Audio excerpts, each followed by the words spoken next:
আমার দেশবাসীর কাছে আমি বিচার চাই।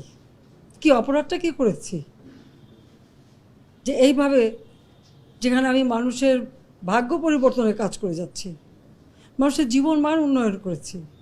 আজকে বাংলাদেশ সেই 2008-এর বাংলাদেশ আর 2024-এর বাংলাদেশ তো এক না। বাংলাদেশের মানুষের জীবন মান তো উন্নত হয়েছে। আমাদের অর্থনীতি আজকে কত কত উপরে উঠে গিয়েছিল, এবং এটা মনে হলো যে এটা আর কিছুই না।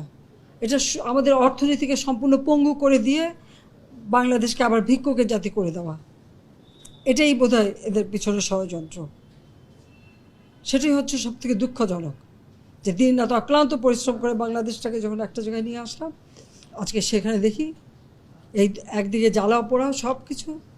ঠিক যে প্রতিষ্ঠানগুলি মানুষের সেবা দেয়, আজকে মেট্রো রেলে চড়ে মানুষ কত অল্প সময়ের মধ্যে সময় বাঁচিয়ে কর্মস্থলে পৌঁছতে পারতো, আবার ফিরতে পারতো।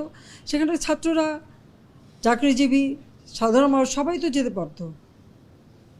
সেই স্টেশনগুলি পুড়িয়ে এখন ট্রাফিক জ্যাম, মানুষের কষ্ট।